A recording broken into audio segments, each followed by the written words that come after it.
Bismillahirrahmanirrahim. Assalamualaikum warahmatullahi wabarakatuh. Perkenalkan, nama saya Arif Mubarak dari kelas E PJKA 2020, NIM 2003030150136. Baiklah, saya akan menjelaskan tentang apa itu perencanaan promosi kesehatan. Yang pertama yaitu tujuan umum. Tujuan umum setelah mengikuti proses pembelajaran peserta didik memahami pentingnya perencanaan promosi kesehatan dan mampu membuat perencanaan promosi kesehatan dengan baik dan benar. Setelah kita mempelajari apa itu promosi kesehatan, adalah meningkatkan kemampuan baik individu, keluarga, kelompok, dan masyarakat agar mampu hidup sehat dan mengembangkan upaya kesehatan yang bersumber kepada masyarakat, serta terwujudnya lingkungan yang kondusif untuk mendorong terbentuknya kemampuan tersebut. Tujuan khusus: setelah menyelesaikan kegiatan belajar, peserta didik mampu untuk menjelaskan perencanaan promosi kesehatan. Yang kedua, menjelaskan tujuan pembuatan perencanaan promosi kesehatan. Yang ketiga, menjelaskan teknik menyusun perencanaan promosi kesehatan. Yang keempat, menyebabkan keuntungan perencanaan promosi kesehatan. Dan yang kelima, membuat perencanaan promosi kesehatan dengan baik dan benar. Baiklah, sekarang kita masuk ke dalam materi pembelajaran. Yang pertama yaitu pendahuluan. Promosi kesehatan atau Promkes merupakan proses intelektual, psikologal, dan sosial untuk meningkatkan kemampuan individu, keluarga, dan masyarakat untuk hidup sehat.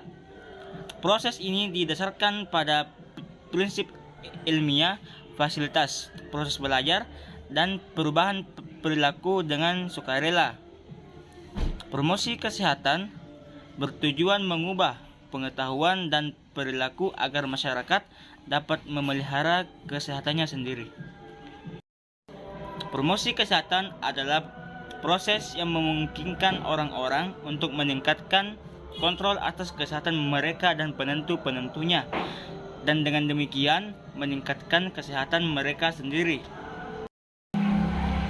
Promosi kesehatan pada hakikatnya adalah suatu kegiatan atau usaha menyampaikan pesan kesehatan kepada masyarakat, kelompok, ataupun individu.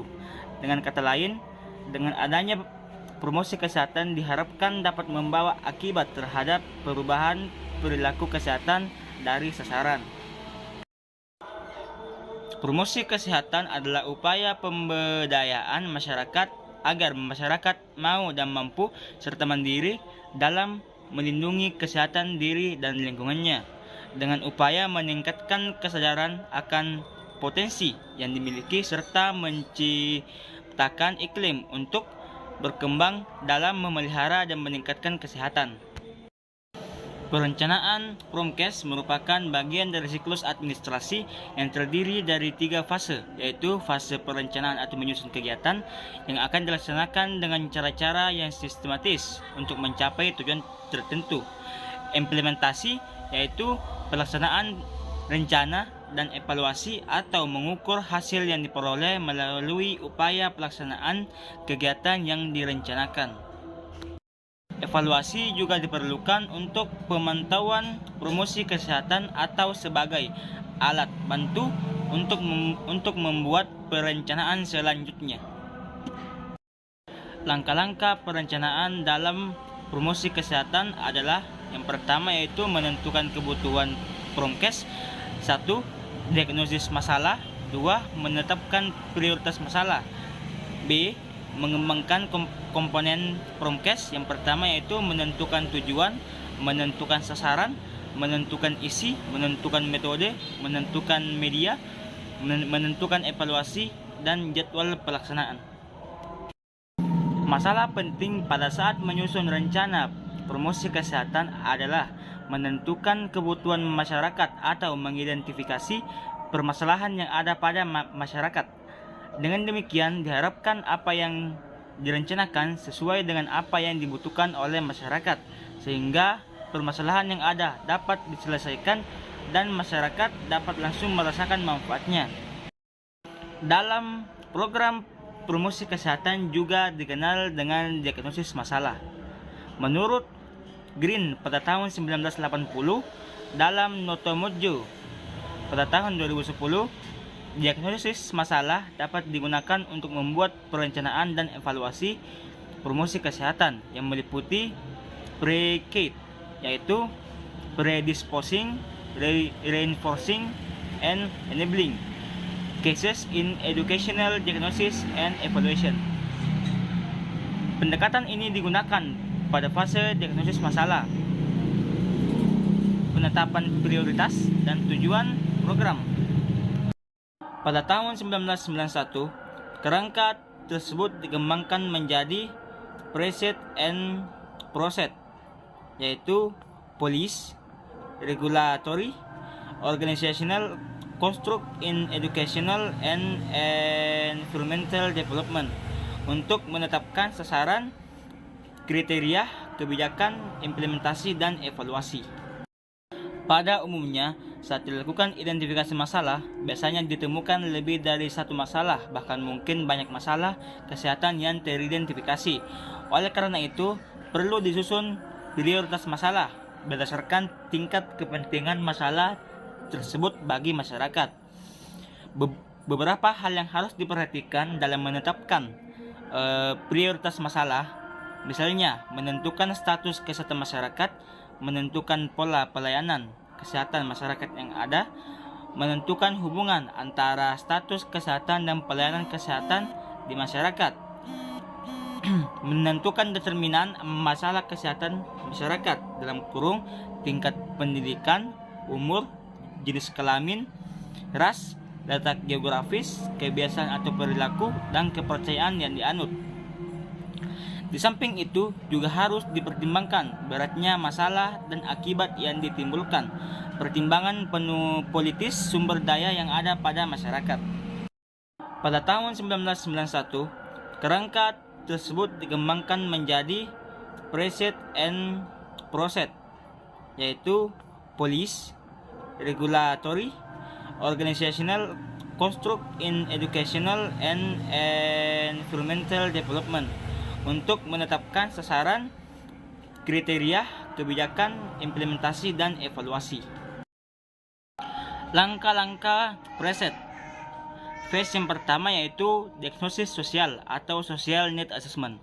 Fase ini merupakan proses penentuan persepsi masyarakat terhadap kebutuhannya atau terhadap kualitas hidupnya serta aspirasi untuk meningkatkan kualitas melalui partisipasi.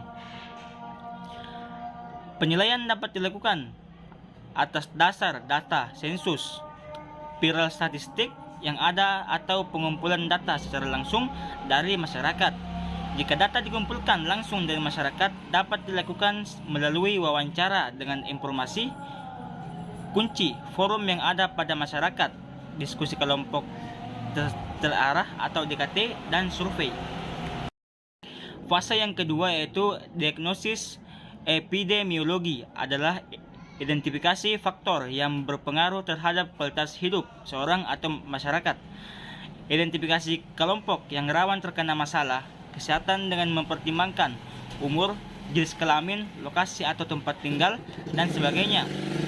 Identifikasi akibat yang ditimbulkan oleh masalah kesehatan yang ada jika tidak segera diselesaikan, seperti mortalitas, morbiditas, disability, tanda dan gejala yang ditimbulkan. Cara menanggulangi masalah antara lain yaitu imunisasi, perawatan, perubahan lingkungan, atau faktor perilaku masyarakat. Informasi tersebut sangat diperlukan untuk menetapkan prioritas yang didasarkan pada pertimbangan besarnya masalah, akibat, dan kemungkinan untuk diubah. Fase yang ketiga yaitu adalah diagnosis perilaku dan lingkungan, merupakan identifikasi masalah perilaku dan lingkungan, baik lingkungan fisik maupun lingkungan sosial, yang berpengaruh terhadap masalah kesehatan. Indikator perilaku meliputi penggunaan sarana pelayanan kesehatan, preventive action, pola konsumsi, kepatuhan, dan self-care. Indikator lingkungan meliputi keadaan sosial, ekonomi, dan fisik, sementara dimensi pelayanan kesehatan meliputi keterjangkauan, kemampuan, pemerataan, dan mutu pelayanan. Langkah diagnosis perilaku dan lingkungan merupakan upaya untuk memetakan faktor perilaku dan memperilaku, identifikasi perilaku yang dapat mencegah dan perilaku yang menjadi penyebab, eliminasi faktor perilaku yang tidak dapat diubah atau genetis dan demografis. Urutkan faktor perilaku dan lingkungan berdasarkan besarnya pengaruh terhadap masalah kesehatan masyarakat. Urutkan faktor perilaku dan lingkungan berdasarkan kemungkinan baik atau tidak bisa diubah. Tetapkan sasaran dan tujuan perubahan perilaku dalam lingkungan. Fase yang keempat, yaitu diagnosis, promosi, dan organisasional, adalah kegiatan untuk mengidentifikasi faktor predisposisi yang meliputi pengetahuan, sikap, persepsi, kepercayaan, dan nilai atau norma yang diyakini masyarakat setempat. Faktor pemungkin atau enabling merupakan faktor lingkungan yang memfasilitasi perilaku seseorang. Faktor penguat atau reinforcing adalah perilaku orang lain yang berpengaruh yang dapat mendorong munculnya perilaku yang diharapkan. Setelah faktor-faktor tersebut dapat teridentifikasi, langkah selanjutnya adalah menetapkan tujuan pembelajaran yang akan dicapai. Selain itu, berdasarkan faktor pemungkin dan penguat yang telah diidentifikasi, ditetapkan tujuan organisasional yang akan dicapai melalui upaya pembangunan atau pengembangan organisasi dan sumber daya. Diagnosis, administrasi, dan kebijakan adalah kegiatan untuk analisis kebijakan, sumber daya, dan peraturan yang dapat memfasilitasi atau menghambat pengembangan promosi kesehatan. Kebijakan dalam hal ini adalah seperangkat peraturan yang digunakan sebagai petunjuk untuk melaksanakan suatu kegiatan. Sementara peraturan merupakan penerapan kebijakan dan penguatan hukum serta perundang-undangannya. Organisasional artinya kegiatan memimpin atau mengkoordinasi sumber daya yang dibutuhkan untuk pelaksanaan program. Untuk kelancaran kegiatan tersebut, pelaksana promosi kesehatan dapat memperoleh data dari dokumen yang ada, langsung dari masyarakat, petugas kesehatan di lapangan, tokoh masyarakat setempat. Oleh karena itu, penting bagi seorang promotor kesehatan penguasaan komunikasi yang baik sehingga program promosi kesehatan di masyarakat dapat berjalan dengan lancar. Setelah dapat menentukan prioritas masalah dengan benar, langkah selanjutnya adalah mengembangkan komponen promosi kesehatan yang meliputi menentukan tujuan, menentukan sasaran promosi kesehatan, menentukan isi promosi kesehatan, menentukan metode, menentukan media, menyusun rencana evaluasi, menyusun jadwal pelaksanaan, dan menemukan tujuan. Yang ketiga yaitu menentukan tujuan promosi. Ada 3 tujuan utama, yaitu peningkatan pengetahuan dan atau sikap masyarakat, peningkatan perilaku masyarakat yang mendukung status kesehatan, dan yang terakhir yaitu peningkatan status kesehatan masyarakat. Tujuan promosi yang baik harus memenuhi syarat sebagai berikut, yaitu yang pertama, spesifik atau operasional, artinya berupa perilaku khusus yang mencerminkan perilaku yang diharapkan. Yang kedua yaitu measurable, artinya dapat diukur atau terukur karena pada setiap program kesehatan atau akhir kegiatan akan ada evaluasi untuk mengukur ketercapaian tujuan yang telah ditetapkan. Yang ketiga yaitu ada appropriate, artinya sesuai dengan kebutuhan masyarakat atau sesuai dengan permasalahan yang ada sehingga program atau kegiatan yang dilaksanakan memberikan manfaat konkret kepada masyarakat. Yang keempat ada reasonable, berarti didasari alasan yang logis, subjektivitas atau pertimbangan yang tidak wajar dan tidak masuk akal, tidak dapat digunakan sebagai dasar penyusunan tujuan promosi kesehatan. 5. Ada time bound atau batas waktu.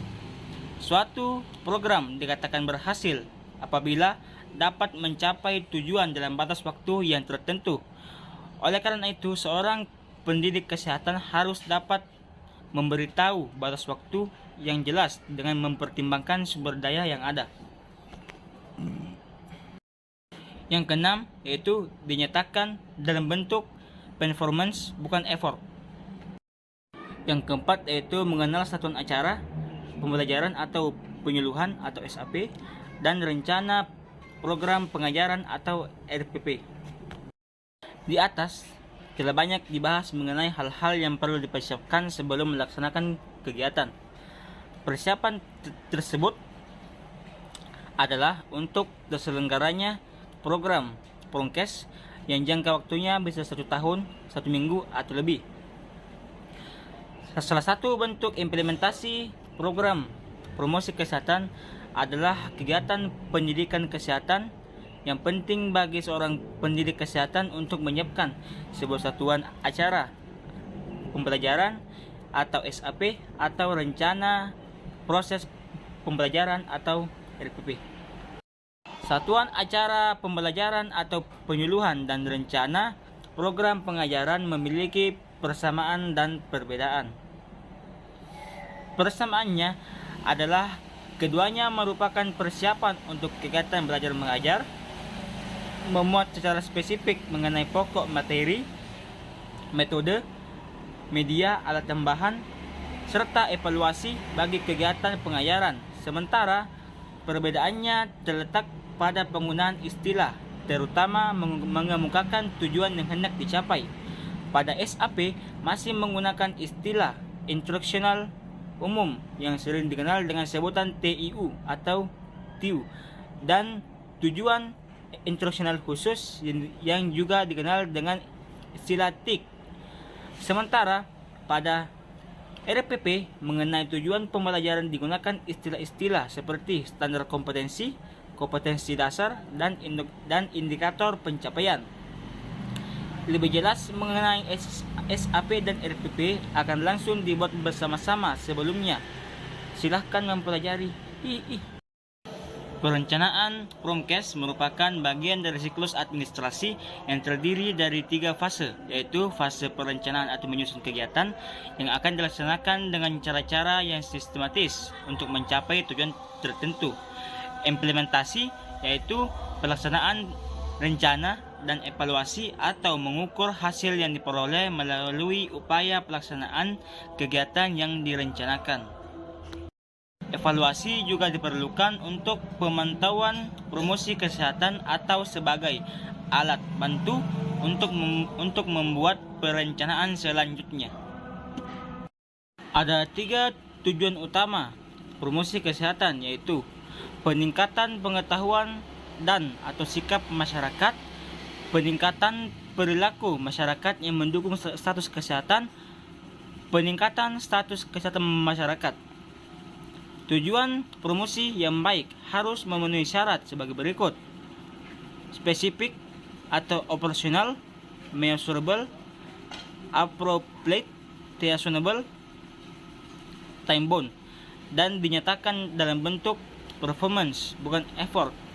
Menurut Green, ada 3 tingkatan tujuan promosi kesehatan, yaitu tujuan program atau program objektif, tujuan promosi atau additional objektif, tujuan perilaku atau behavioral objektif.